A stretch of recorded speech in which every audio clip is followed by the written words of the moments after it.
It all started when I was 7. That was 20 years ago now.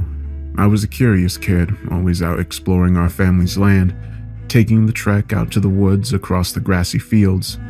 I would collect rocks, watch animals, splash around in the streams I discovered, most of the time by myself.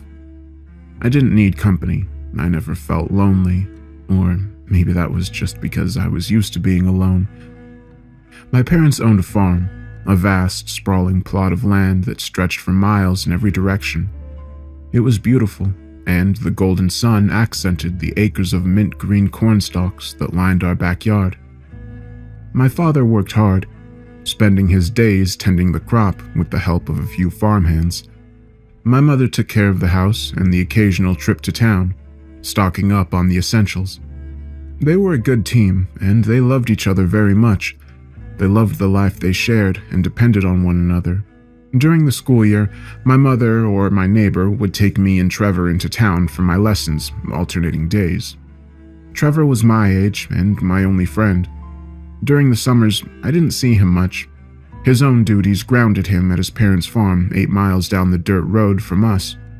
Occasionally, our parents would get together and share a big country dinner while Trevor and I wolfed down our food and went out to play. I was a happy kid, content with my life. I don't ever remember feeling isolated or any lasting unhappiness. My parents were good to me, and the expansive surrounding land consistently kept my explorer tendencies busy. As I stated, we lived off a single-lane dirt road, miles from town, miles from everything.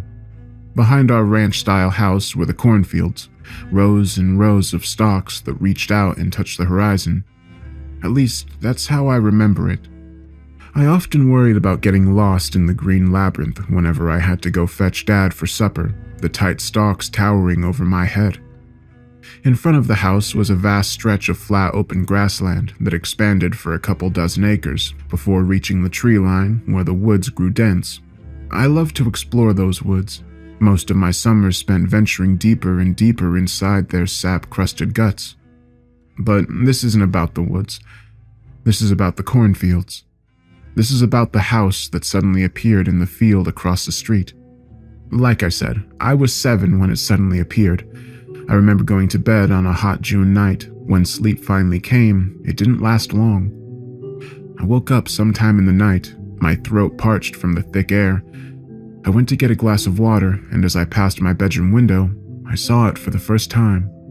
The first thing that struck me was how tall it was. 3 stories, its roof reaching for the star-filled sky.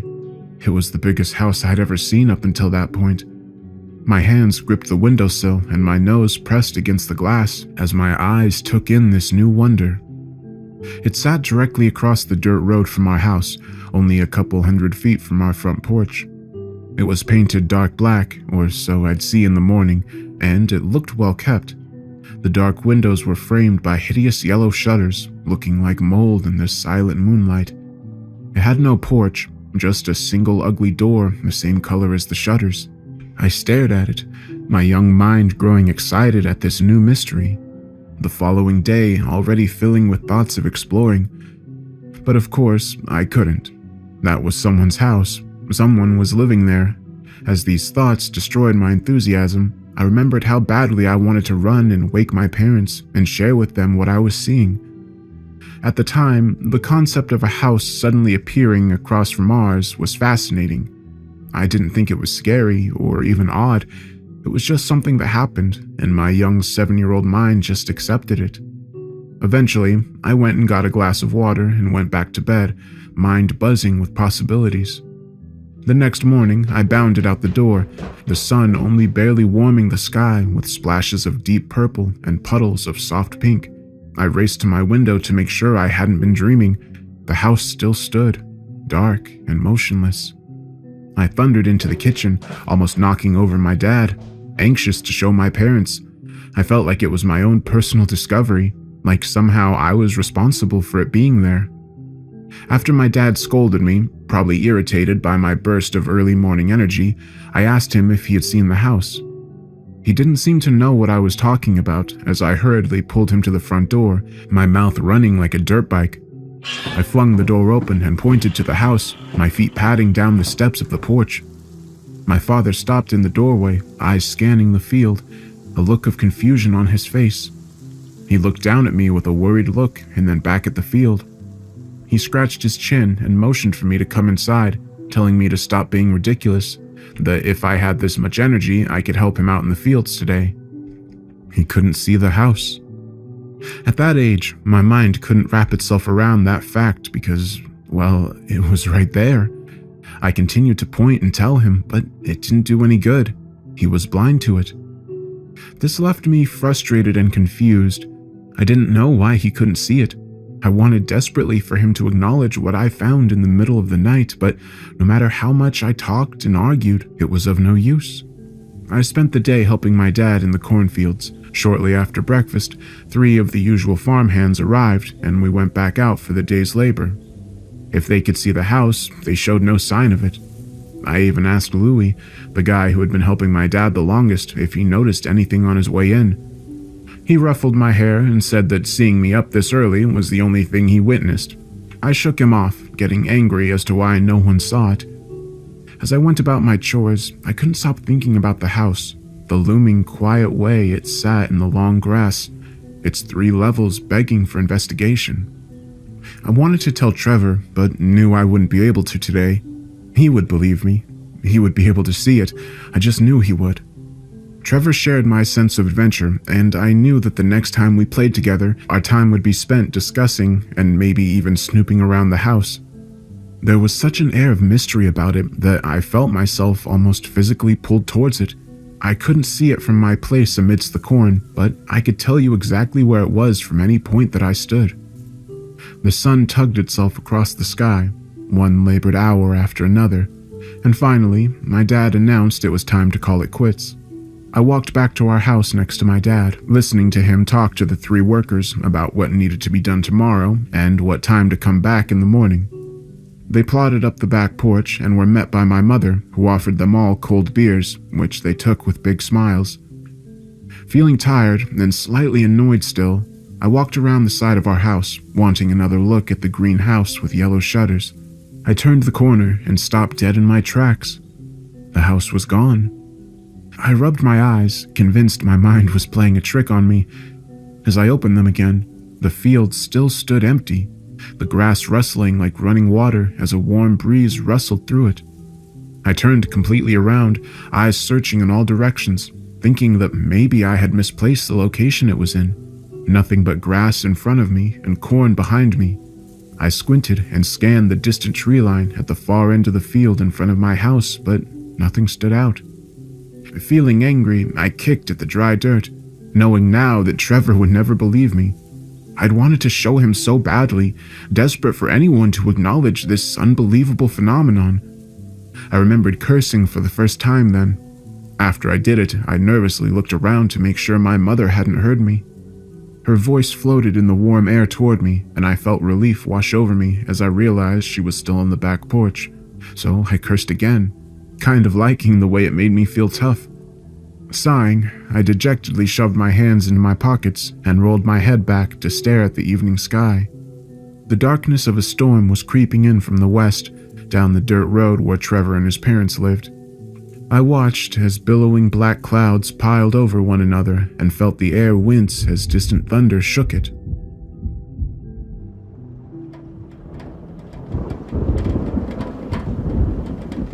Later that night, the storm reached us. Rain shook the walls and lightning split the sky. The blinding white veins followed closely by cannon blast thunder.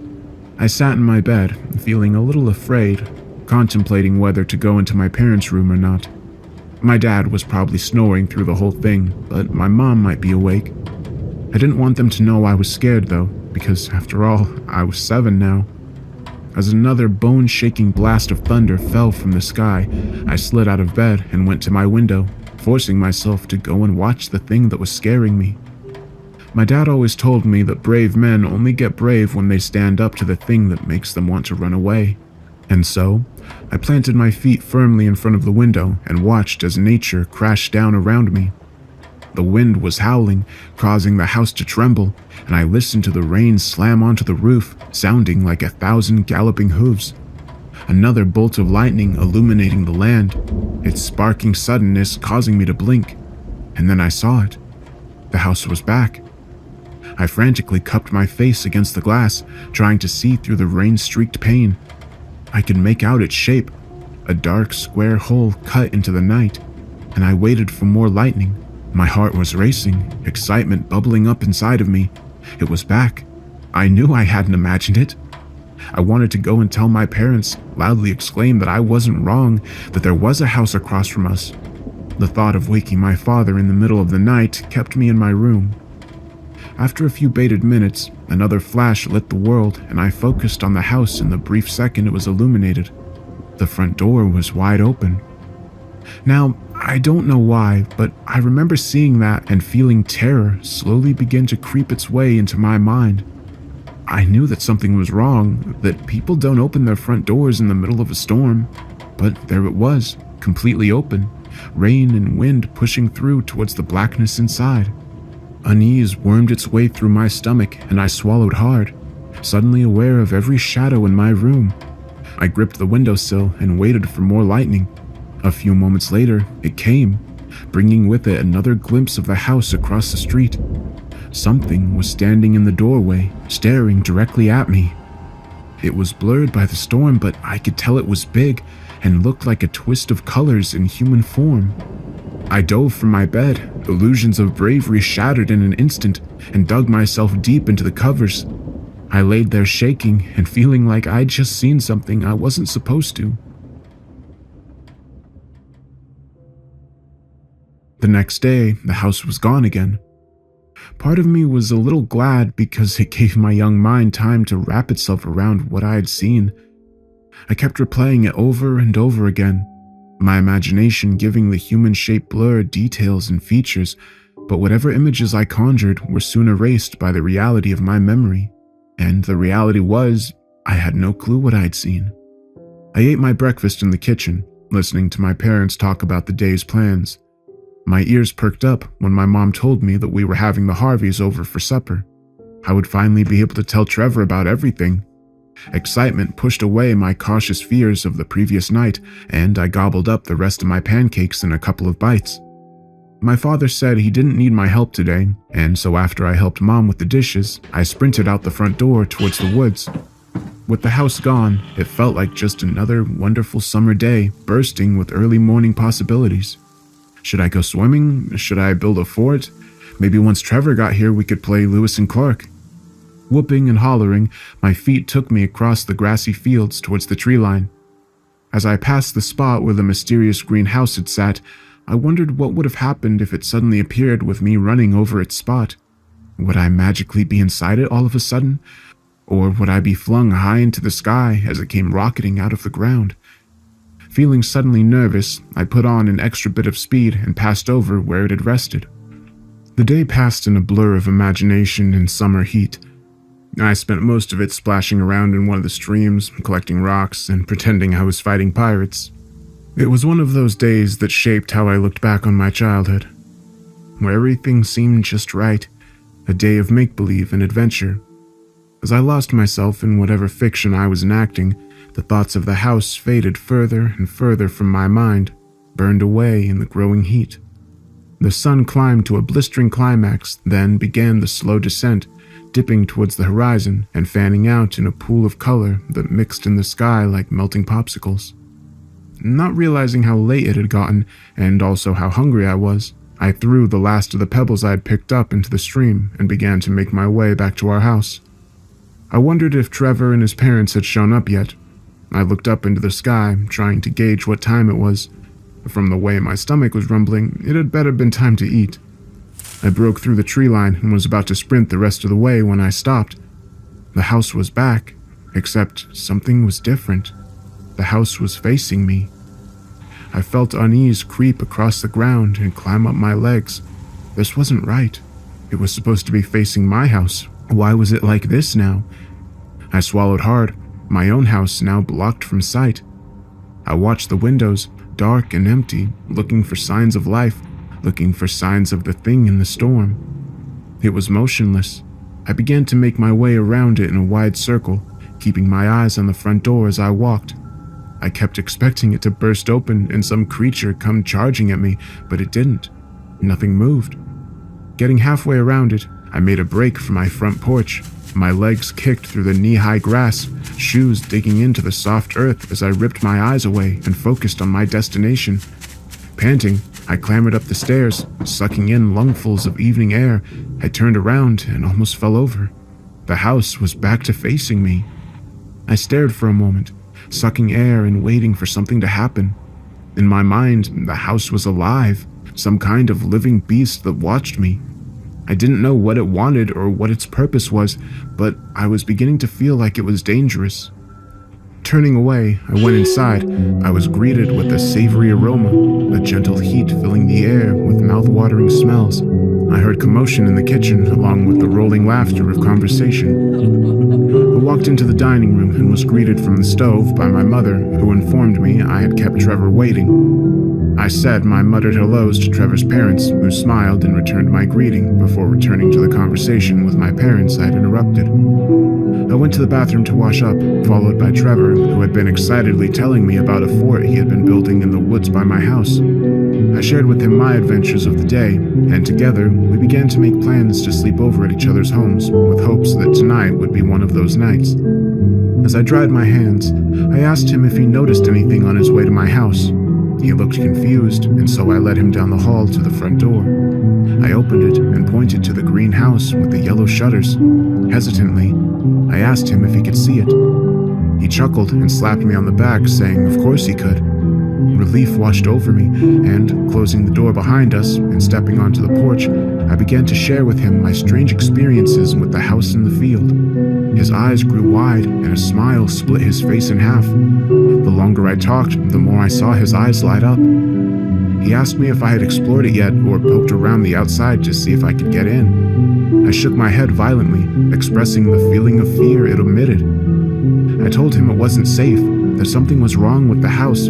I told him my parents couldn't see it, and that something had been watching me in the storm. This only egged him on, sparking his enthusiasm to explore it.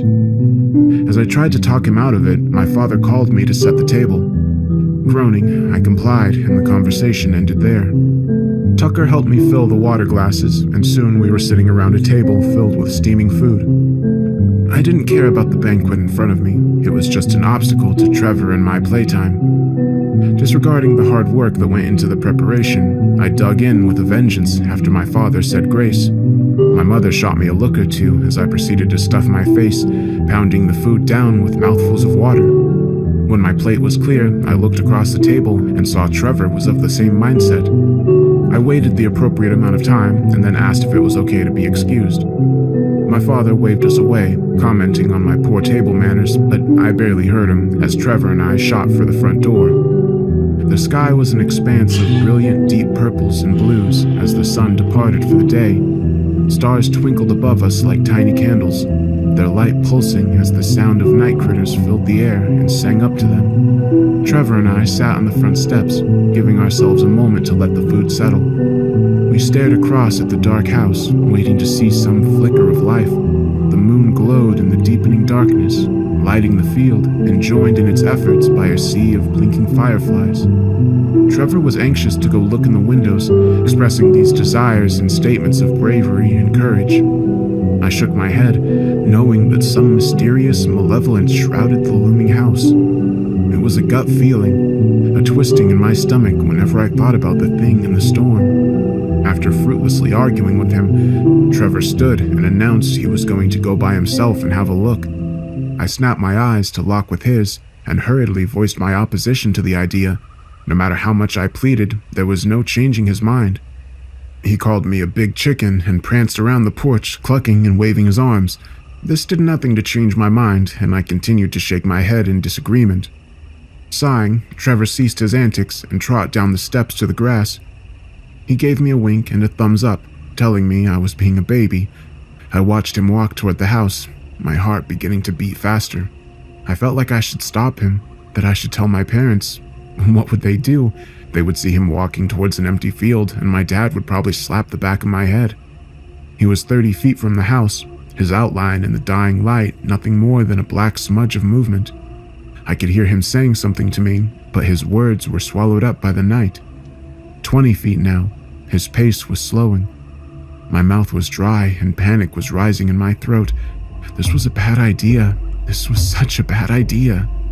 I balled my hands into tiny fists, feeling the sweat coating my palms. 10 feet from the door now.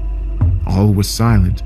The house an unmoving giant, its yellow shutters now looking like dry teeth, the greasy yellow popping in the darkness. Trevor was almost there, his footsteps cautiously taking him to the right of the front door, his target a first-floor window. That's when I saw something in the third-floor window, on the far left of the house. It looked like a candle, a soft glow popping through the dense darkness. It wavered there in the middle of the window, then began to move. I watched as the light passed from window to window, then disappeared. Frantically, I called out to Trevor to come back, running down the stairs and toward the field. He was about to look in the window when he heard me, turning and taking a few steps towards me. I crossed the road and kicked into the long grass, slowing and waving my arms for him to return. The light was on the second floor now, its glow smoothly hovering past the windows. It was getting closer. Terrified to go any further, I danced from foot to foot, heart thudding in my chest, my face contorted into frantic terror.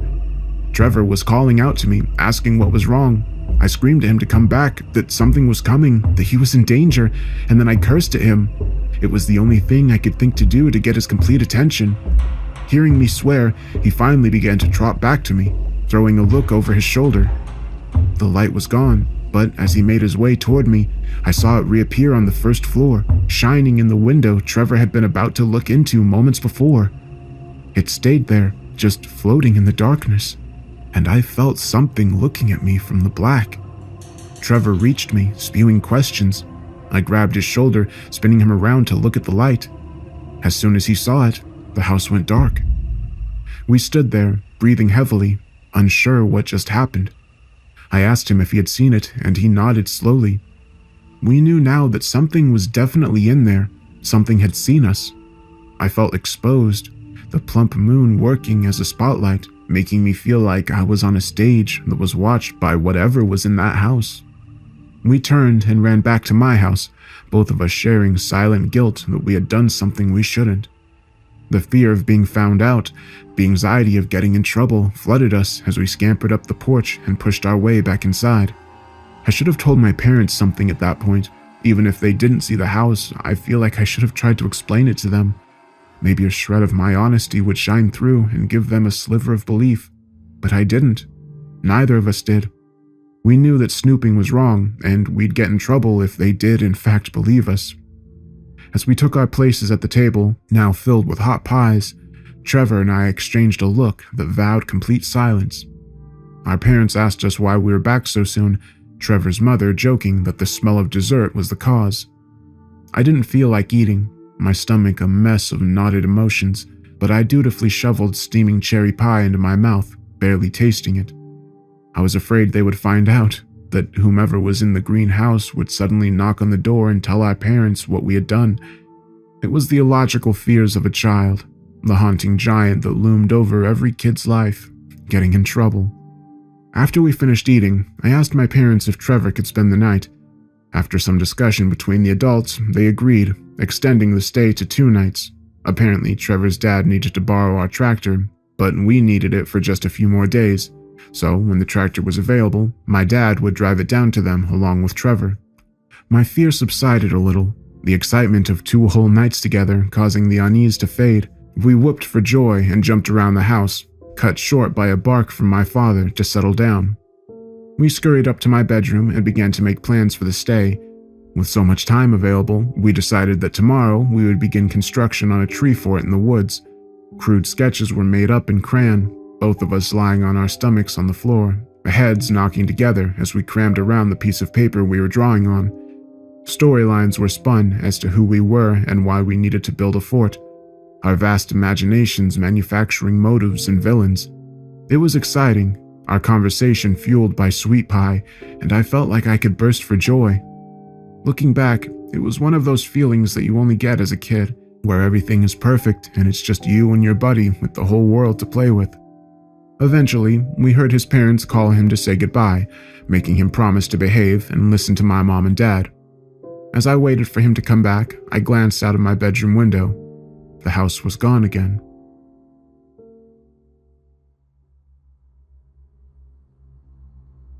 It was midnight. Trevor lay snoring in the sleeping bag my mother had taken out for him.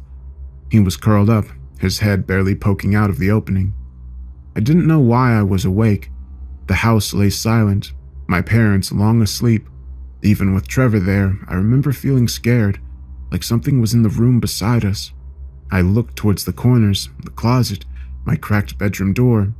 Shadows formed monsters, then dispersed as my eyes focused.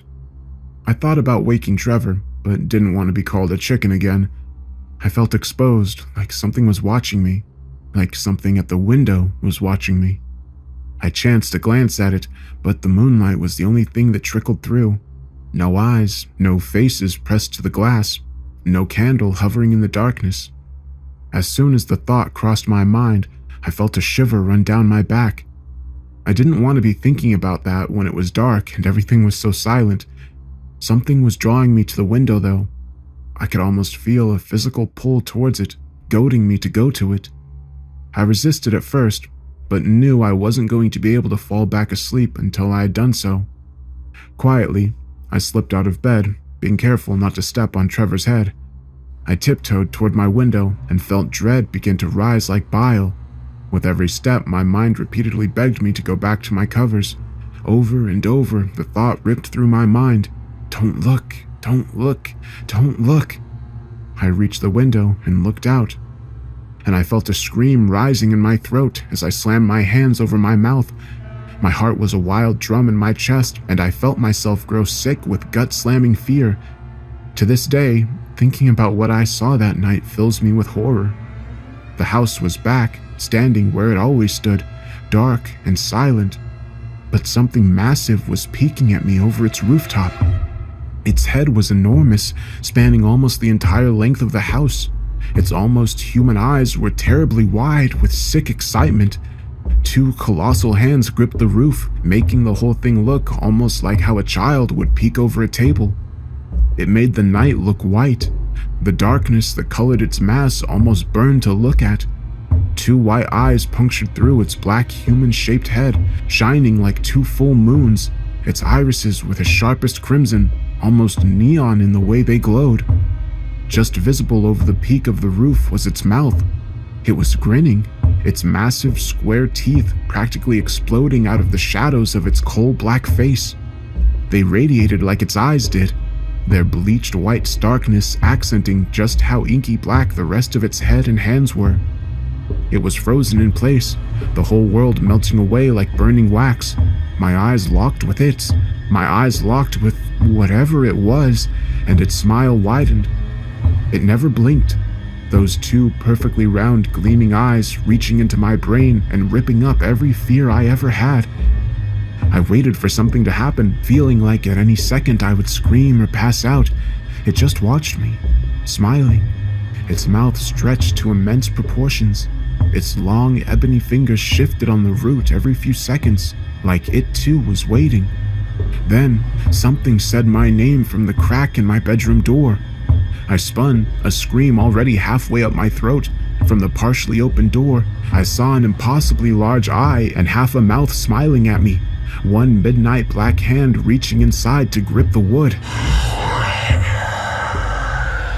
I dove towards my bed, digging myself deep into the covers, shaking and crying. I heard my door open and Trevor stirring on the floor. I peeked out from my safe haven and saw it. It stood in the doorway, a tall, human-shaped figure. Its skin was a constant swirl of dark colors, looking like paint being gently mixed in real time.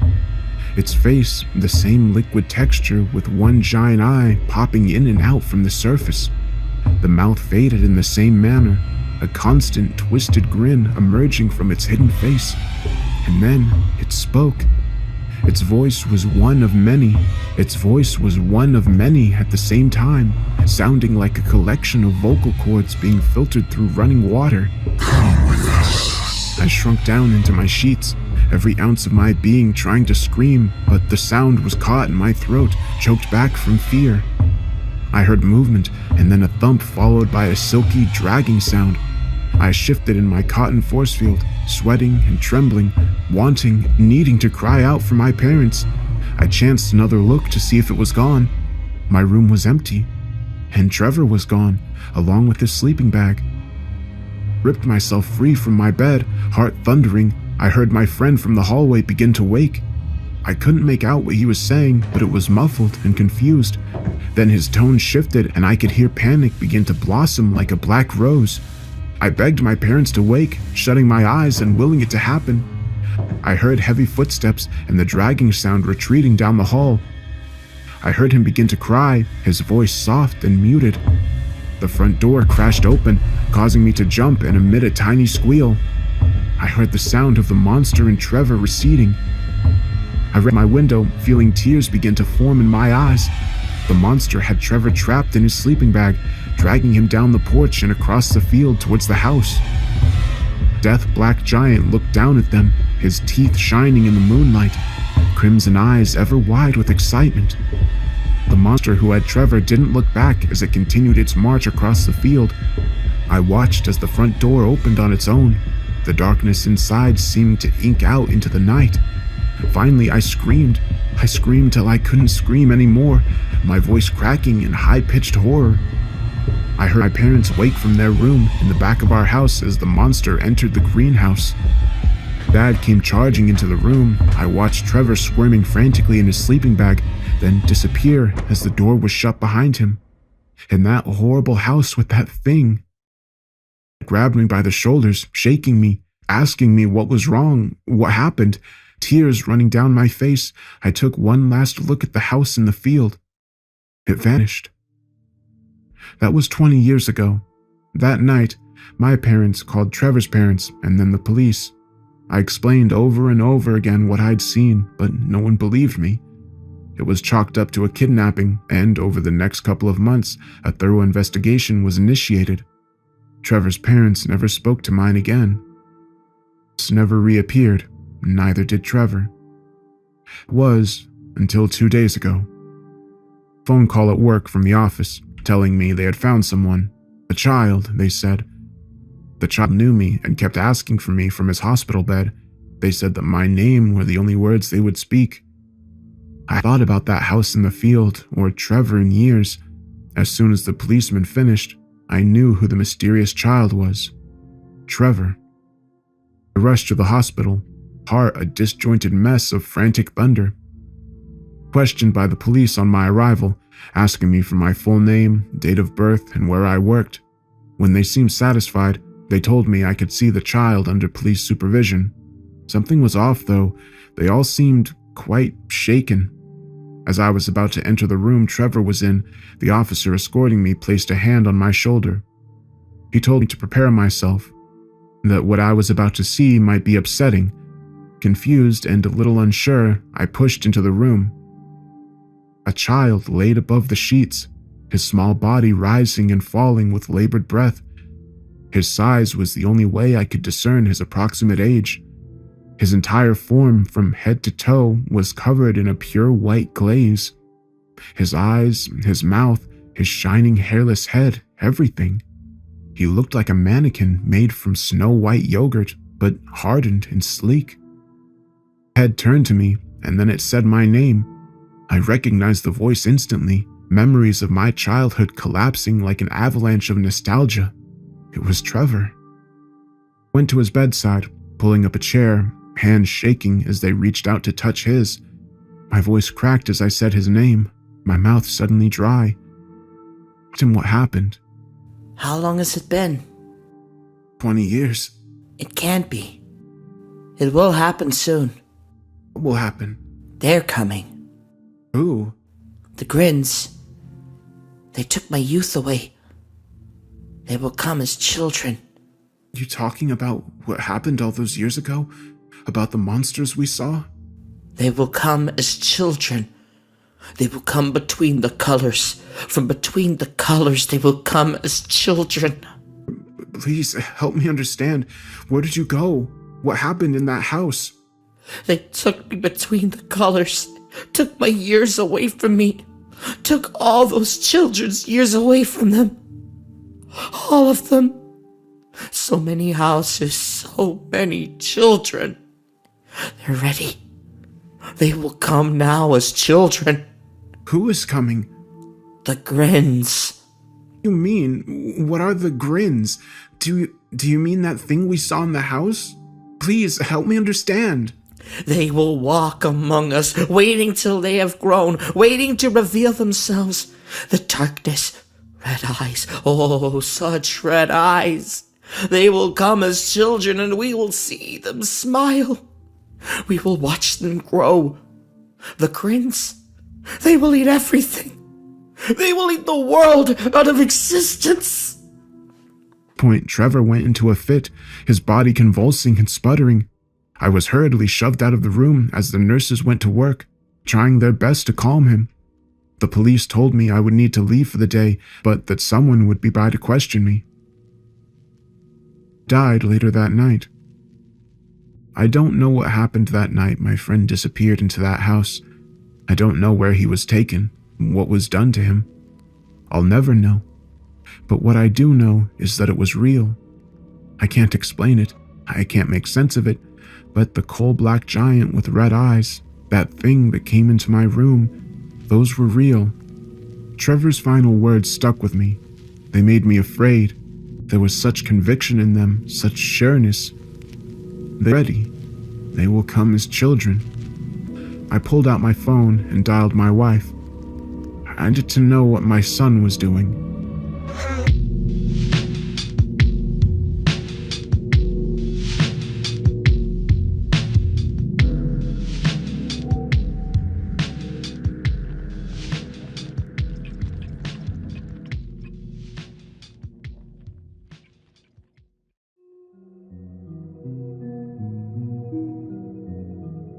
I'm breaking so many of my own rules by posting this account on an online forum under an alias.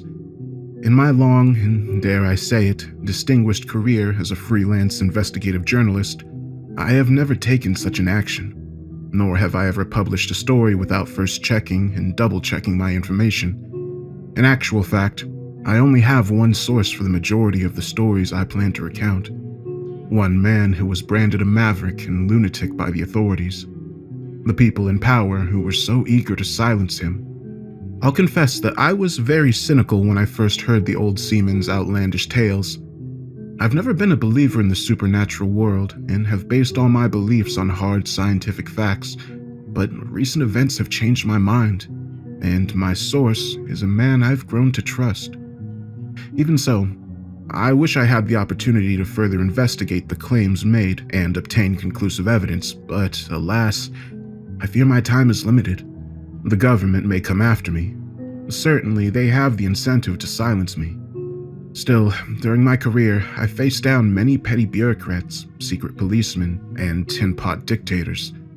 Governments don't scare me anymore, but what lies beneath the deep blue sea certainly does. I'm sure you're all familiar with thalassophobia. That is, the persistent and intense fear of deep bodies of water. This was never a phobia that affected me to any great degree. In times past, my rational mind would have written such fears off as an evolutionary response or a result of watching so many killer shark movies. I never would have dreamt that our oceans were home to so many dark secrets and evils almost beyond human comprehension. Some say ignorance is bliss, but this was never a philosophy I adhered to. In fact, I have always prided myself on my thirst for knowledge and passion to pursue the truth. That's why I became a journalist after all. But given what I've learned, and the sheer terror which has now invaded my conscious mind, I'm left to wonder whether it's all been worth it. But I can't turn back the clock or erase this knowledge from my memory, nor can I escape the dark power which has its icy grip upon me. In the end, I feel compelled to write and tell this story, even if it's the last thing I do in this world. What can I say about Jack Brady, my fearless source and a legend of the oceanic community who risked everything to tell me the truth? Jack was in his early 70s by the time I made his acquaintance. A man with a full life's experience behind him, but still filled with a steely determination and defiance, visible even under his world-weary eyes and wrinkled skin. It's hard to believe that it's only been a month since old Jack first contacted me by email to request a meeting. Jack hinted that he had a story of great importance which he wished to impart to me, and only me. Apparently, he'd read some of my previous exposés and felt I was the right man for the job. I'll confess that I almost dismissed and deleted the unsolicited email out of hand. I receive a lot of hoax and crank messages, given my career, and Jack's vague description of the secrets of the 7 Seas frankly sounded like a lot of BS. But I didn't delete the email, and instead sent a reply to arrange a meeting. I can't say why exactly, call it journalist instinct, but I got a whiff of a story and had to follow the lead. I didn't walk into the meeting blind, however. As always, I did my due diligence and looked into Jack before going to meet him. I soon discovered that my source had lived an interesting life and varied career, although his passion for the sea was a constant. Born and raised in an Irish Catholic family in Boston, Jack had left home to join the Navy at 18 and spent the next 5 years in the service. After his honorable discharge, our hero worked as a diver in the West Indies for several years before an unspecified incident made him suddenly quit and seek a new career. His employment history was rather vague after this point, at least according to the official record. He was formerly employed by the National Oceanic and Atmospheric Administration for nearly 4 decades, although I noted how Jack was officially listed as an independent contractor on their roster. It was unclear what work Jack Brady did for this seemingly mundane and unremarkable government agency, but his email strongly implied the NOAA was part of a wider conspiracy. But what were they covering up? Jack's initial email didn't provide the details, leading to obscure and seemingly unrelated articles.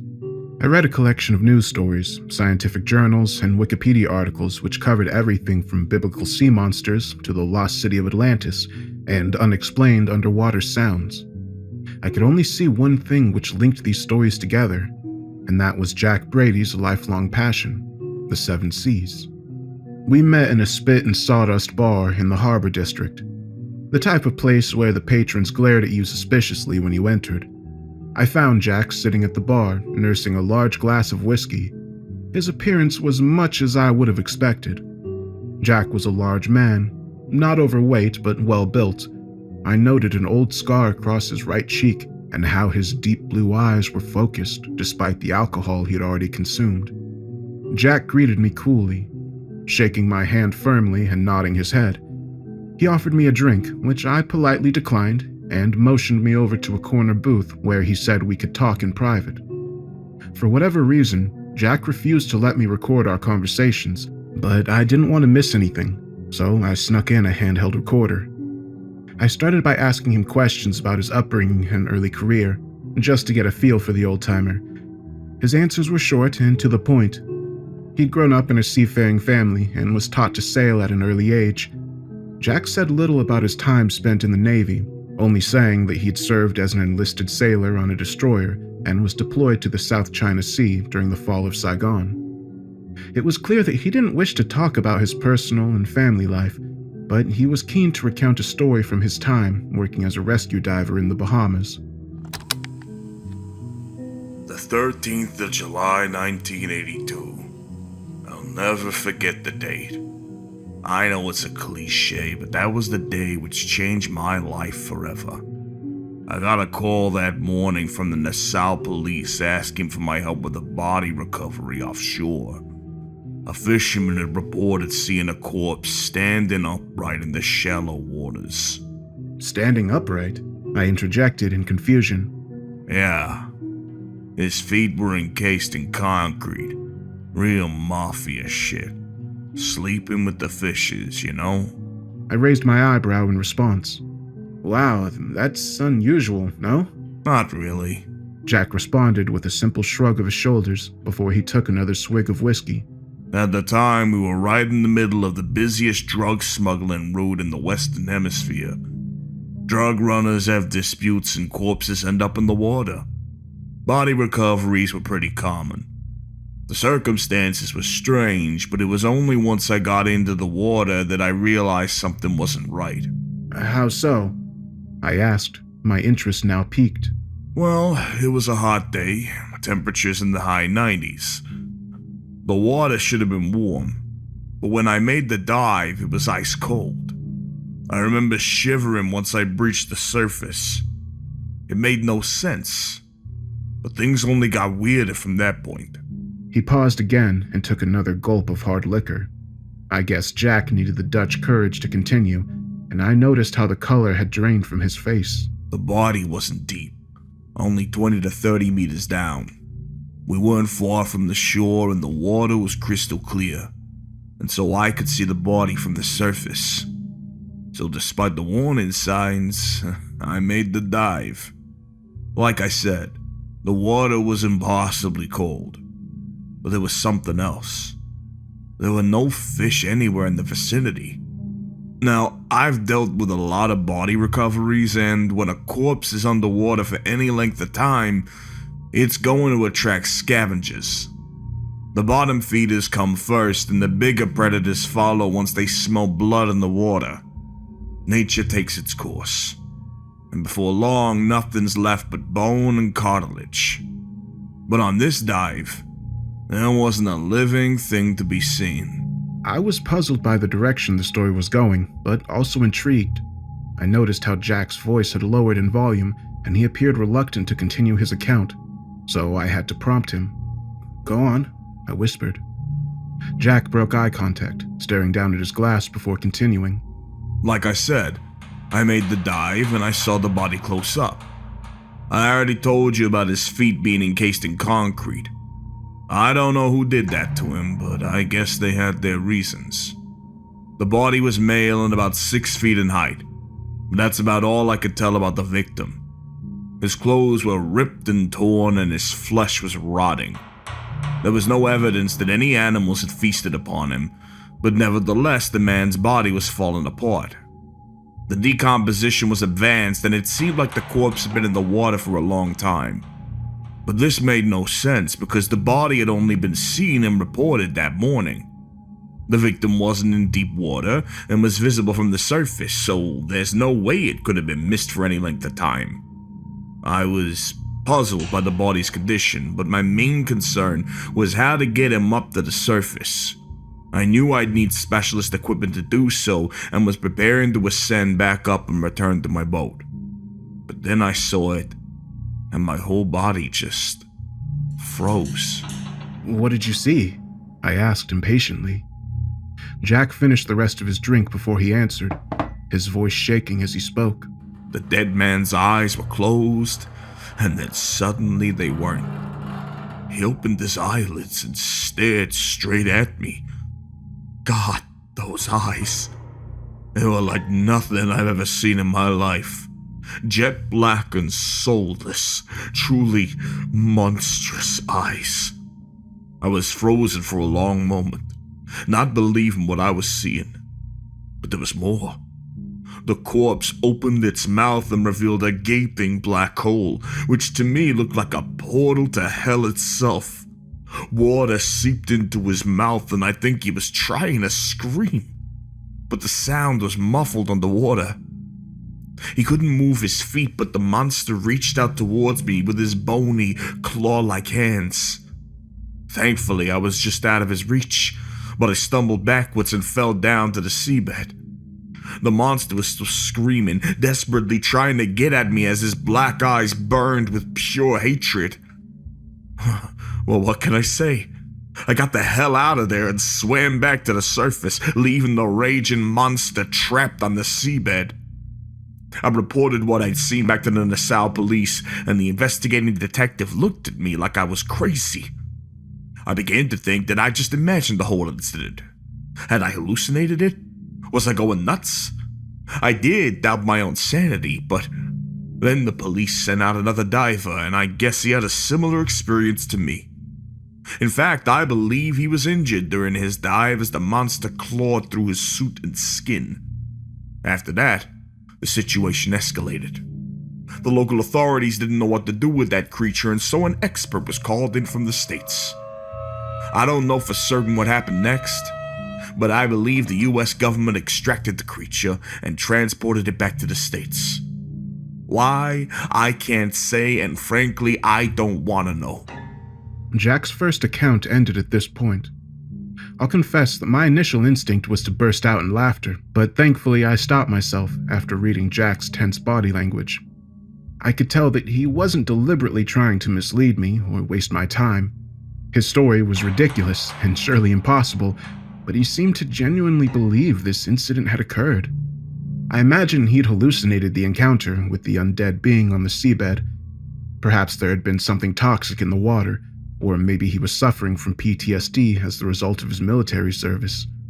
Either way, I didn't believe his account. In that moment, I didn't know what to say, literally being left speechless by the absurdity of Jack's story.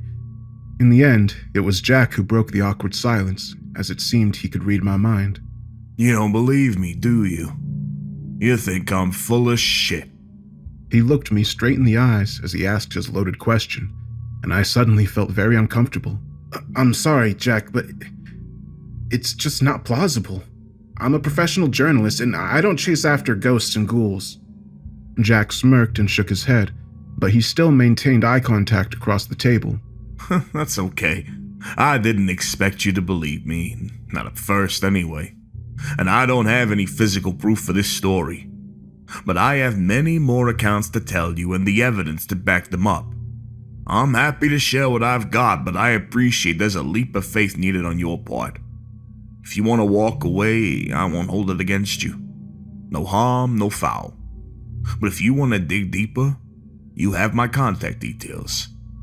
Now, if you'll excuse me, I need another drink.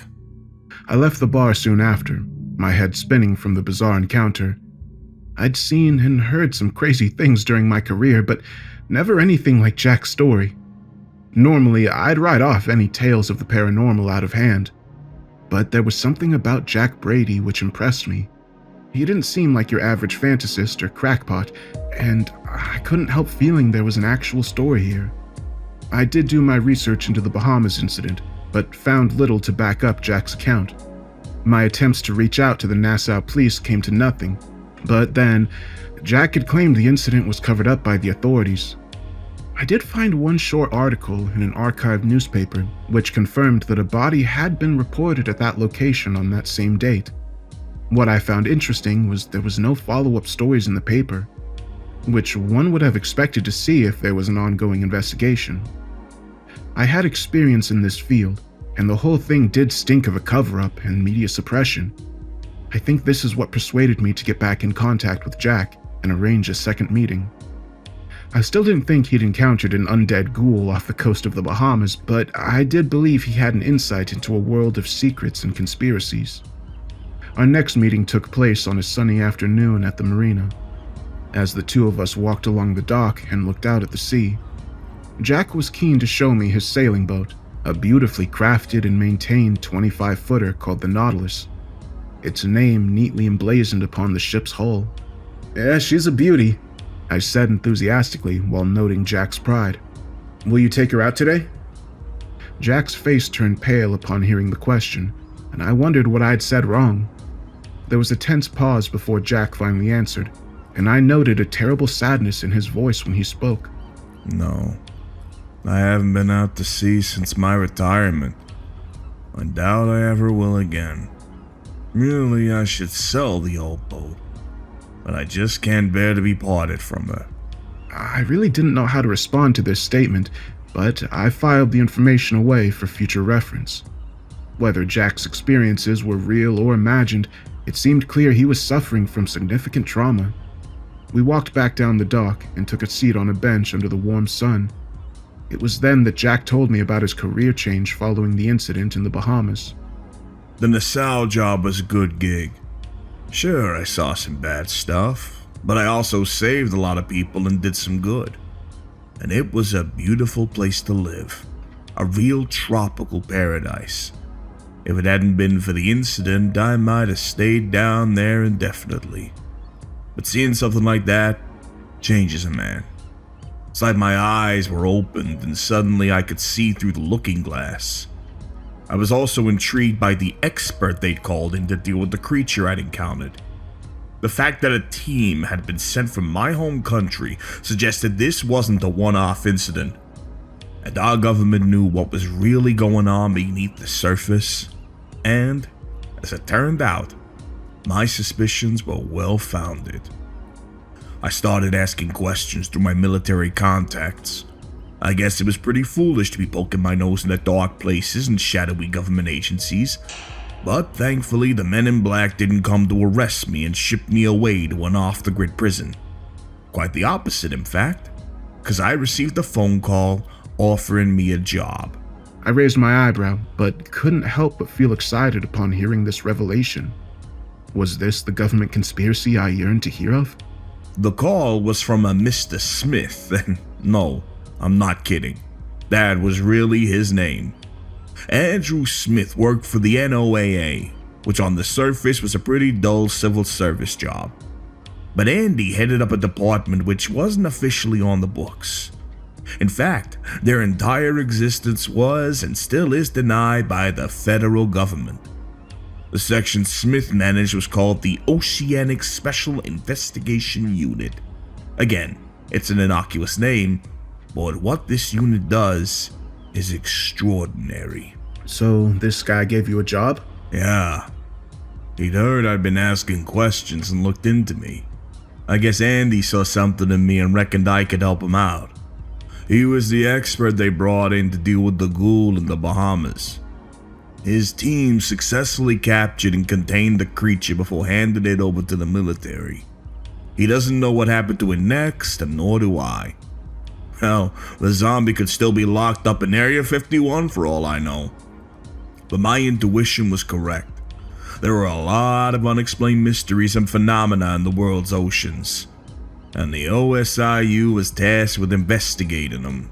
Jack spent the next few minutes explaining the structure and remit of the investigation unit and describing his early years working for the agency. He began in the position of junior investigator, but soon worked his way up the ranks under Smith's mentorship. During this time, he was sent around the world on various cases relating to bizarre incidents and sightings in all of the planet's oceans. Jack confirmed that most of these reports were either hoaxes, local myths, or had some kind of logical explanation. The unit might go for years without any legitimate paranormal or cryptid activity, and there would be constant threats from legislators to cut their funding. But then a real case would come to the fore, and the powers that be would take notice. The story he told me on that sunny afternoon at the marina was short but unsettling, as he described sightings of an entity simply known as the Swimmer. This one started out as another legend, so at first we thought it was more BS. There are accounts of the Swimmer throughout history, going back to the time of the Roman Empire. What's interesting, though, is that the same story is replicated across different cultures and civilizations all across the globe. In all accounts, the details were eerily similar. Sailors spoke of a single swimmer, a man with bronze skin, sometimes naked, other times wearing clothing or even a swimsuit. But he's always seen way out at sea.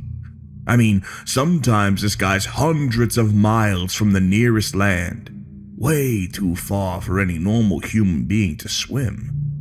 When he's sighted, there are never any other boats in the vicinity and no indication of how he ended up in the open ocean. Weird, huh? But it gets weirder. The captains of many ships have attempted to save the man, but every attempt to hail him or even physically pull the guy from the water have failed. This man, or entity, remains oblivious and just keeps swimming. Wow, I said in the absence of any other words. The legend was indeed strange and quite chilling, but it sounded like nothing more than a myth. But of course, Jack had more to add. I took the case during the winter of 1988, after reports of the Swimmer being sighted in the Atlantic, about 200 miles east of Bermuda. Mr. Smith didn't give much credence to the reports, but he sent me to investigate all the same. I hitched a ride on a Navy frigate on patrol, and we were allowed to use their recon helicopter to search for the entity. Honestly, It was pot luck that we found him, given that we only had an approximate location. But find him we did, and this time, I got proof. At this point, Jack removed his phone from his pocket and played me a video. The original footage was grainy and rough, and it did seem to have been recorded on an 80s camcorder, presumably being later converted into a digital video file. The clip had apparently been filmed from a helicopter flying over open water, and I could hear the din of rotor blades through the phone's speakers. The chopper was flying in poor weather, and the gray waters below were rough, with heavy waves emerging and breaking with a violent intensity. Suddenly, the cameraman zoomed in, and that's when I saw him. The lone swimmer was face down and dressed in bright red trunks. I couldn't see his face, but the man's actions were extraordinary. I watched awestruck as he swam against the waves, not panicking and somehow remaining above the surface. He didn't look up when the helicopter flew over him and didn't react to the hails from the chopper's loudspeakers. Instead, he just kept on swimming, even as the waves threatened to overwhelm him. The camera focused on the man for several seconds before zooming back out. Next, the cameraman scanned the horizon, confirming that there was no land and no other ships or planes anywhere in sight.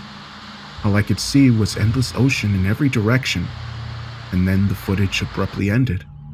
I looked up from the screen and saw Jack, watching me intently. "Wow," I repeated, but didn't elaborate. The footage was convincing, but I couldn't guarantee it wasn't staged. "Did you find out who he was?" No. Jack confirmed with a shake of his head. It's an unsolved case to this day, but I have my theories. "Oh?" Jack paused briefly, appearing deep in thought as he looked out to the sea. Have you ever heard of the legend of the Wandering Jew? It's a medieval fable about a man who taunted Jesus on the cross and was cursed to walk the earth until the second coming. This story sounds familiar. Well, I believe the swimmer is his nautical equivalent. He was once a mortal man but committed a grave sin. Now he's cursed to swim the world's oceans until the end of time. He doesn't tire, can't sink under the surface, and can never stop. No one can help this poor soul, and so we must leave him to his fate. I felt sick after hearing Jack's theory. I wasn't a religious man and hadn't been inside a church for years, but there was something truly chilling about the idea of a lost soul. A cursed man who was exiled from the land itself and doomed to swim the world's cruel seas for all eternity. Our second meeting ended soon after, with Jack telling me to get in touch if I wanted to learn more. Once again, I did my research after the encounter. There are numerous mentions and accounts of the swimmer or swimming man throughout history and across the globe, so that much is true. But I couldn't find the video footage Jack had shown me anywhere online. I didn't believe the video was doctored. It's possible it was staged. The man swimming might have been dropped from the helicopter and then recovered after the film was shot. But why take the risk in such bad weather conditions? Nevertheless, by this time I was hooked, and I wasted no time before arranging my next meetup with Jack. For our third interview, Jack invited me to his home, which I took as a good sign because this surely meant I was gaining his trust. He lived in a small, Spartan, one-bedroom apartment not far from the harbor. The flat was tidy and well-kept, but very basic. I noticed the various liquor bottles stacked up in the kitchen.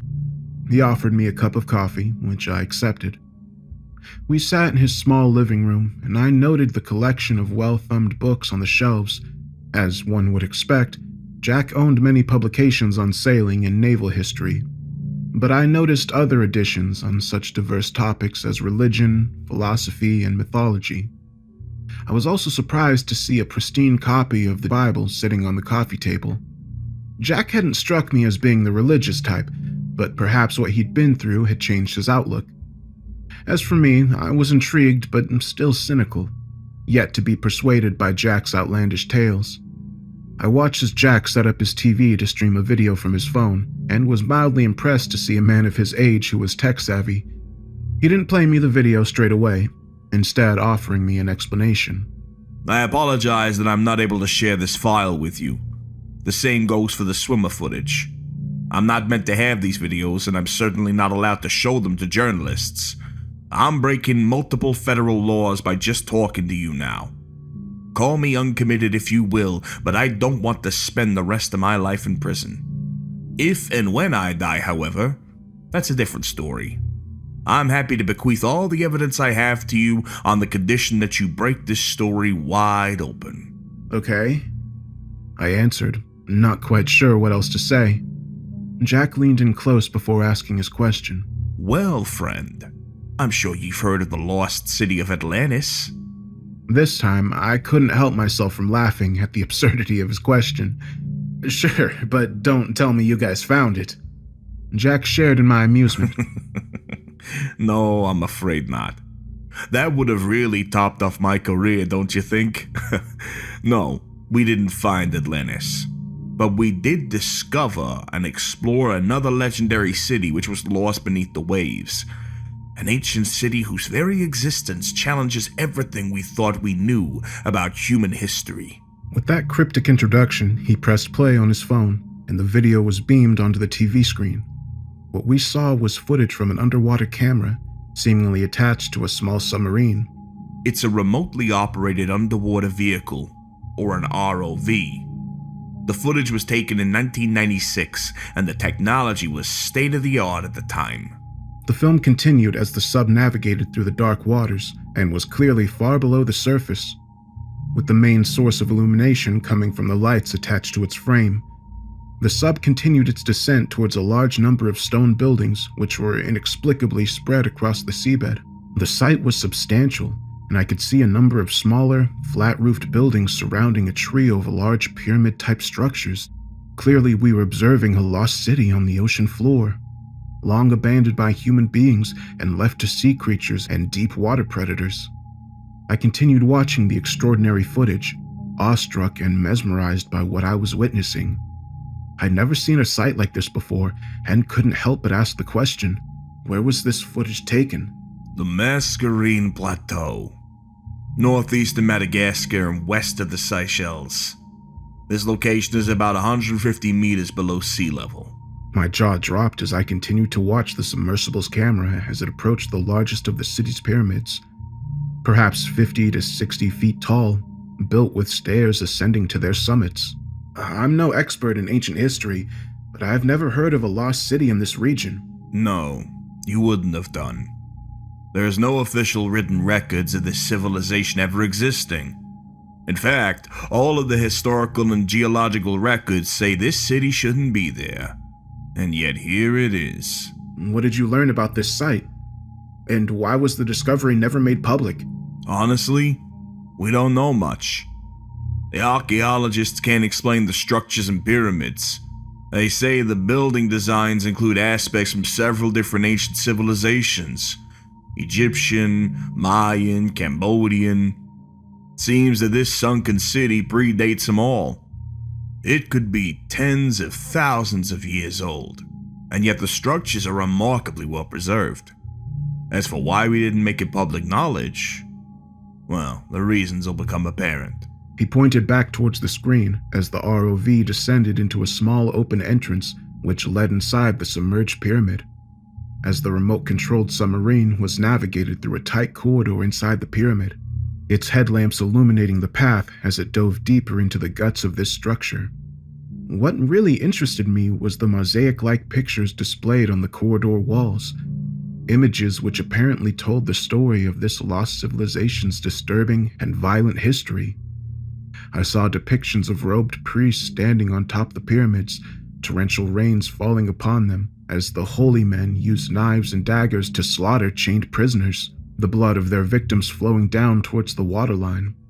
In the next image, I saw sailboats out on the water and seamen throwing the bodies of slaves or prisoners overboard in the dark waters below. But most chilling was the monstrous predator under the surface, which was feasting upon the human bodies. The huge creature appeared to be a sea serpent with green scales covering its body, and the monster had 3 heads. The depiction of the beast was chilling, as I saw 3 pairs of burning red eyes and a trio of mouths filled with razor-sharp teeth. Jack surely noticed my shock upon seeing these horrific depictions, but he surprised me by launching into biblical verse. He maketh the deep to boil like a pot, He maketh the sea like a pot of ointment. Upon earth there is not his like, who is made without fear. He beholds all high things. He is a king over all children of pride. He is Leviathan, and this is his kingdom. I gasped, staring at my companion in astonishment. He didn't elaborate, instead motioning for me to continue watching. Eventually, the submersible exited the lengthy corridor and entered a vast chamber in the very center of the pyramid. My blood froze when the camera focused, and we saw what lay within this chamber of horrors. Inside of the pyramid were the bones of hundreds, if not thousands of human beings. The walls were decorated with skulls, their empty eye sockets looking down accusingly at the small sea craft which had invaded their long-forgotten tomb. I looked away from the screen in disgust and toward Jack, who ended the video before turning to face me. There are legends of a lost continent of Lemuria which was supposedly located in what's now the Indian Ocean. It was written off as a myth, but now we've discovered proof of its existence. It seems this nameless city was the capital of the lost civilization. As you can see, their leaders and priests practiced human sacrifice on a vast scale. But, as horrific as their massacres were, it seems they did serve a purpose. I raised both eyebrows in disbelief and shot him a hard glare. Jack lifted his head defensively. Hey, I'm not trying to justify it, but the Lemurians were at the mercy of the beast. Leviathan? Yeah. Our anthropologists have studied the paintings their people left behind. The Lemurians believed it was necessary to offer up sacrifices to the beast from the deep. This is how they kept their civilization safe. It seems this system worked for a time, but ultimately the beast had his victory and their city was taken by the sea. That's not possible, I exclaimed as I finally reached my limit. There's no creature like that in the world's oceans. It's simply not possible. There was a time I would have believed you, but I'm sure you know that less than 20% of the ocean has been explored. And in truth, we have very little idea of what's down there. Jack smiled knowingly and nodded his head. Okay, I get it.